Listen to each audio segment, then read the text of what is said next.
अगर हम third number पे आ जाए तो हमारे पास है आर्किटेक्चरल डिस्टॉर्शन। इसका मतलब क्या है कि हमारे पास अल्टरिंग ऑफ नॉर्मल टिश्यूज़ हो जाती हैं। अल्टरिंग ऑफ नॉर्मल टिश्यू हमारे पास अपनी शेप से अल्टर हो जाता है, ठीक है। अब इनके हमारे पास डिफरेंट रीजंस हो सकते हैं, काजेज हो सकते हैं, ठीक है। डिफरेंट वजह से हमारे पास आर्किटेक्चरल डिस्टॉर्शन ब्रेस्ट में आ सकती है। फर्स्ट नंबर, अगर हम मैलिग्नेंट की बात करें, मैलिग्नेंट कंडीशंस में बात करें, मैलिग्नेंट कंडीशन में कौन कौन सी कंडीशन से ये चेंजेस आ सकती हैं ब्रेस्ट में। तो फर्स्ट नंबर हमारे पास है लोबुलर कार्सिनोमा। लोबुलर कार्सिनोमा की वजह से आ सकती है, ठीक है। डक्टल कार्सिनोमा की वजह से आ सकती है। ट्यूबुलर की वजह से आ सकती है ट्यूबुलर कार्सिनोमा, ठीक है। ये ब्रेस्ट का शेप चेंज कर सकती है। And most important, nodular carcinoma की वजह से भी ये अपेयर जो है वो हो सकती है। ये मैलिग्नेंट कंडीशन ये लीड करती है टू आर्किटेक्चरल डिस्टॉर्शन, ठीक है।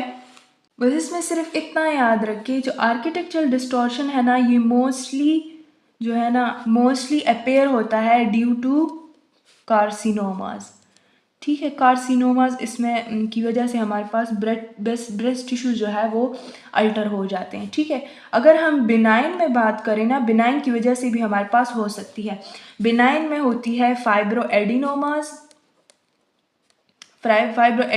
हो सकती है, सिस्ट हो सकता है, एडिनोसिस हो सकती है, स्क्लीरोसिंग एडिनोसिस मोस्टली आपके जो है वो उसमें गिवन है बुक में, ठीक है। रेडियल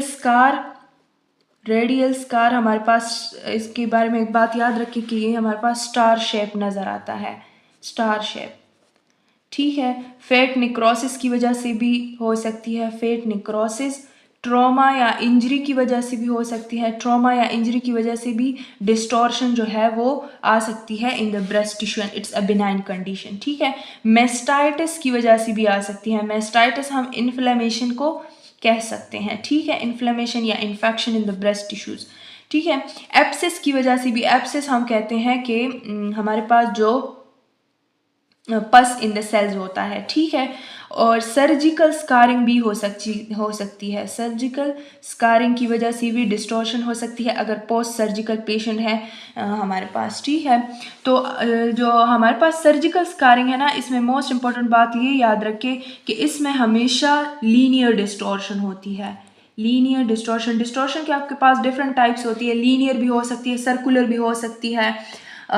एज अ होल जो है वो ब्रेस्ट जो है वो भी डिस्टॉर्ट हो सकता है, ठीक है। सेगमेंटल डिस्टॉर्शन भी होती है, फोकल डिस्टॉर्शन भी होती है। तो होता क्या है कि स्कारिंग में हमारे पास स्कार एक जगह पे जो है ना हमारे पास कट हुई होती है, तो उसी जगह पे आपको जो है ना डिस्टॉर्शन नज़र आएगी। तो ये एमसीक्यू पॉइंट ऑफ व्यू से याद रखें, आपकी बुक में भी गिवन है कि स्कारिंग, सर्जिकल स्कारिंग की वजह से लीनियर डिस्टॉर्शन अपेयर होती है, ठीक है। अगर हम फोर्थ नंबर की फीचर की बात करें लेजेंड कैरेक्टरिस्टिक की, तो हमारे पास है FID। FID का क्या मतलब है? फोकल इंक्रीज डेंसिटी, ठीक है। अब इसके बारे में फर्स्ट ये फीचर तो हमेशा याद रखें कि ये हमारे पास वो जगह इंडिकेट करती है इन ब्रेस्ट टिश्यूज, ठीक है। इन ब्रेस्ट टिश्यूज वो जगह हमारे पास इंडिकेट होती है जो चेंज होगा, आने वाले वक्त में चेंज होगा इनटू कैंसर, ठीक है। इनटू कैंसर वो जगह चेंज हो सकती है। तो आपको वहाँ पे क्या होता है?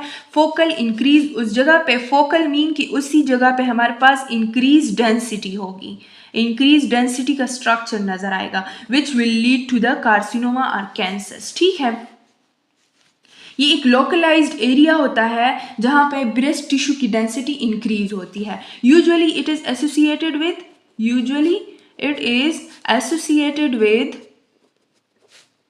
मैलिग्नेंट कंडीशंस, ठीक है। मैलिग्नेंसी को जो है वो लीड करती है, ठीक है, मैलिग्नेंट कंडीशंस।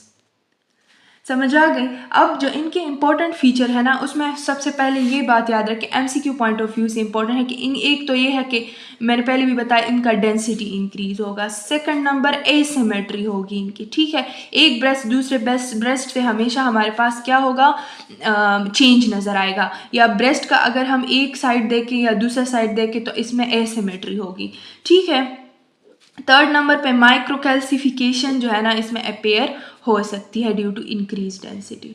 अब इसके काजेज अगर आप देखें तो आपके पास काजेज में मेलिग्नेंट भी हो सकती है, बिनाइन लेजेंस भी हमारे पास अपेयर हो सकते हैं, तो उसकी वजह से FID होगा। और हमारे पास जो है मेलिग्नेंट लेजेंस की वजह से भी हो सकती है।